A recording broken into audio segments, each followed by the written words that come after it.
Hello అండి. అందరికీ నమస్కారం. నేను మీ కట్టాగారిది. జూబ్లీహిల్స్ ఉప ఎన్నిక కేటీఆర్‌కు, రేవంత్ రెడ్డికి చాలా ఇంపార్టెంట్. ఎందుకు కేటీఆర్‌కి, రేవంత్ రెడ్డికి ఇంపార్టెంటు అంటే, మామూలుగా మీరనొచ్చు. అదొక ఉప ఎన్నిక. దానివల్ల ప్రభుత్వం మారేదుండదు. అది నవీన్ యాదవ్‌కి లేదు అంటే బీఆర్ఎస్ అభ్యర్థి మాగంటి సునీతకి ఇంపార్టెంట్ అయితే ఓకే గానీ, అసలు వీళ్ళిద్దరికి ఏం సంబంధం అని మీరు అడగొచ్చు. సంబంధం ఉంది. నేను చెప్పేది మొత్తం విన్న తర్వాత మీ అభిప్రాయాన్ని కూడా కామెంట్ రూపంలో తెలియజేయండి. ఇప్పుడు బీఆర్ఎస్ పార్టీని ఎవరు భుజాలనేసుకొని పనిచేస్తా ఉన్నారు? కేసీఆర్ వెనకాల ఉన్నప్పటికీ కూడా చాలా కాలంగా ఆయన క్రియాశీల రాజకీయాల్లో యాక్టివ్‌గా లేరు. మొత్తం పార్టీని నడిపిస్తుంది కేటీఆరే. అసెంబ్లీలో పోరాటం చేస్తుంది కేటీఆర్, హరీష్ రావే. బయట రోడ్డు మీద పోరాటం చేస్తుంది కేటీఆర్, హరీష్ రావే. ఈ ఉప ఎన్నికల బాధ్యతలు కూడా చూస్తుంది వాళ్ళిద్దరే.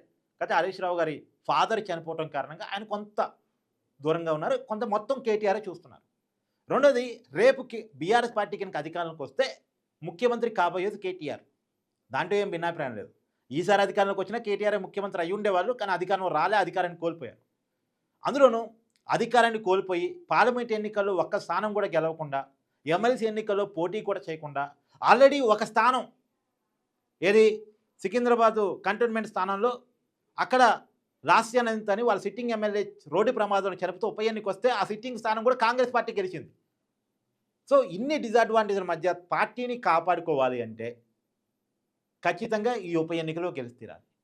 ఈ ఉప ఎన్నికల్లో గెలిస్తేనే రేపు ఖైరతాబాద్ ఉప ఎన్నికల్లో గెలవడానికి స్కోప్ ఉంటుంది. ఖైరతాబాద్ ఉప ఎన్నికలు ఎందుకు వస్తున్నాయి? బీఆర్ఎస్ పార్టీకి సంబంధించిన ఎమ్మెల్యేలు కేటీఆర్ సూచనల మేరకే సుప్రీంకోర్టు దాకా పోయి స్పీకర్ గారికి డైరెక్షన్ ఇప్పించుకొని ఎవరైతే పార్టీ మారాలో వాళ్ళ మీద బీఆర్ఎస్ పార్టీ ఇచ్చిన అన్అథరైజ్డ్ పిటిషన్ మీద విచారణ జరిపించుకుంటా ఉన్నారు. ఆ విచారణలో కొద్ది టెక్నికల్గా పార్టీ మారినట్టు దొరికిపోయిన వ్యక్తి ఖైరతాబాద్ ఎమ్మెల్యే దానం నాగేందర్. అతను బీఆర్ఎస్ పార్టీ నుంచి గెలిచాడు. కాంగ్రెస్ పార్టీ లోక్సభ అభ్యర్థిగా మన పార్లమెంట్ ఎన్నికల్లో పోటీ చేశాడు. సో అతను టెక్నికల్గా పార్టీ మారినట్టు ప్రూవ్ అయింది.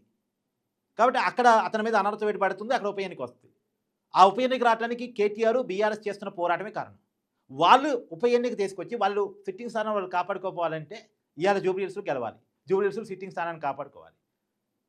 లేదు అంటే ఇన్నాళ్ళు ఏ ప్రచారం అయితే బీఆర్ఎస్ పార్టీ చేస్తూ వస్తుందో, ఏది బీఆర్ఎస్ పార్టీకి హైదరాబాద్ అంతా ఉంది, కేటీఆర్కి హైదరాబాద్లో ఇమేజ్ ఉంది, రేవంత్ రెడ్డి ప్రభుత్వం మీద తీవ్రమైన వ్యతిరేకత ఉందని సోషల్ మీడియాలో ప్రచారం చేస్తుందో అది ఉట్టిదే అని ఆ ప్రచారం పక్కకు పోయే అవకాశం ఉంటుంది. రెండోది కేటీఆర్ నాయకుడిగా ఎమర్జీ కావాలంటే తన పార్టీని తను కాపాడుకోగలగాలి. తన పార్టీకి అవకాశాలు పెంచుకోగలగాలి.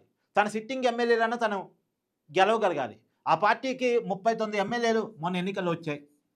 దాంట్లో 10 మంది పార్టీ మారారు. ఒకచోట ఉప ఎన్నిక వచ్చింది. ఆ ఉప ఎన్నికల్లో ఓడిపోయారు 38. పార్టీ మారిన తీసేస్తే 28. ఈ పార్టీ పరిస్థితి. ఇప్పుడు ఎమ్మెల్యే చనిపోయి ఉన్నారు. ఈ ఎమ్మెల్యే కూడా ఒకళ్ళు ఓడిపోతే 27కే మిగిలే అవకాశం ఉంటుంది. సో క్రమక్రమంగా ఎమ్మెల్యేలు తగ్గుతారు. ఆ ఎమ్మెల్యేల బలం తగ్గుతూ ఉందంటే పార్టీ కూడా గ్రాఫ్ తగ్గుతూ ఉంటుంది. రెండోది రేపు జీహెచ్ఎంసీ ఎన్నికలు కూడా రాబోతూ ఉన్నాయి. జీహెచ్ఎంసీ ఎన్నికలు కూడా జూబ్లీహిల్స్, ఖైరతాబాద్ ఎన్నికల ప్రభావం పడిద్ది. ఖచ్చితంగా పడిద్ది. జీహెచ్ఎంసీలో గత 2 సార్లుగా బీఆర్ఎస్ఏ గెలుస్తూ ఉంది. కదే మేయర్ ఇప్పుడు కాంగ్రెస్ పార్టీలో జాయిన్ అయ్యి ఉండొచ్చు కానీ సిట్టింగ్ స్థానం మాత్రం బీఆర్ఎస్దే. ఆ జీహెచ్ఎంసీ ఎన్నికల్లో కూడా ఆ ప్రభావం పడి ఒకళ్ళు ఓడిపోతే ఇక కేటీఆర్ ఎస్టాబ్లిష్ అయిందే హైదరాబాద్ లీడర్షిప్లో.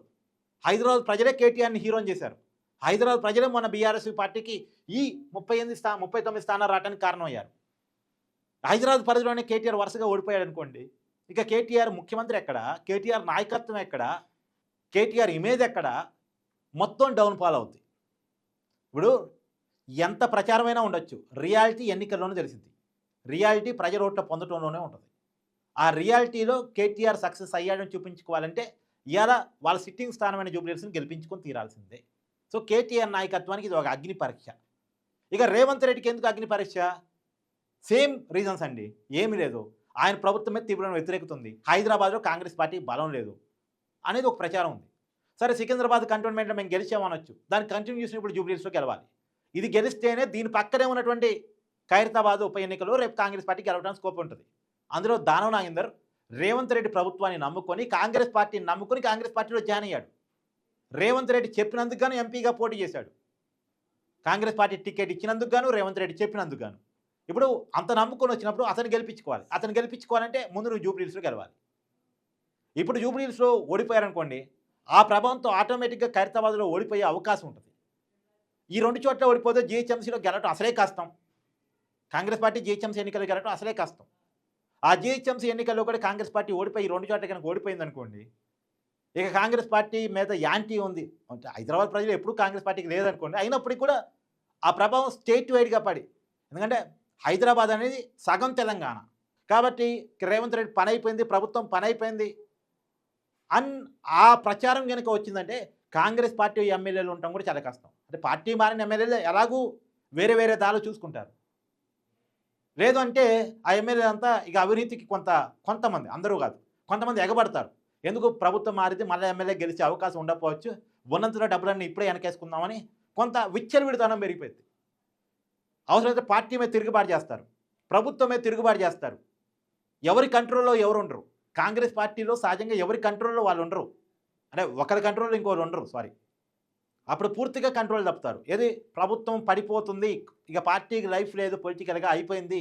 ఈ ఒక్కసారే మనం గెలిచాము, వచ్చే ఎన్నికల్లో గెలము అనేది కనుక ఎమ్మెల్యేలలో పడిపోయింది అంటే, ఆ రాజకీయ ప్రచారం పడిపోయిందంటే కాంగ్రెస్ పార్టీ ముఖ్యమంత్రిగా రేవంత్ రెడ్డి ఆ కుర్చీలో ప్రశాంతంగా కూర్చోలేడు. కోమటిరెడ్డి రాజగోపాల్ రెడ్డి వంటి వాళ్ళు పెరిగిపోతూ ఉంటారు. అంటే ముఖ్యమంత్రికి వ్యతిరేకంగా మాట్లాడేవాళ్ళు, ప్రభుత్వానికి వ్యతిరేకంగా మాట్లాడేవాళ్ళు పెరిగిపోతూ ఉంటారు.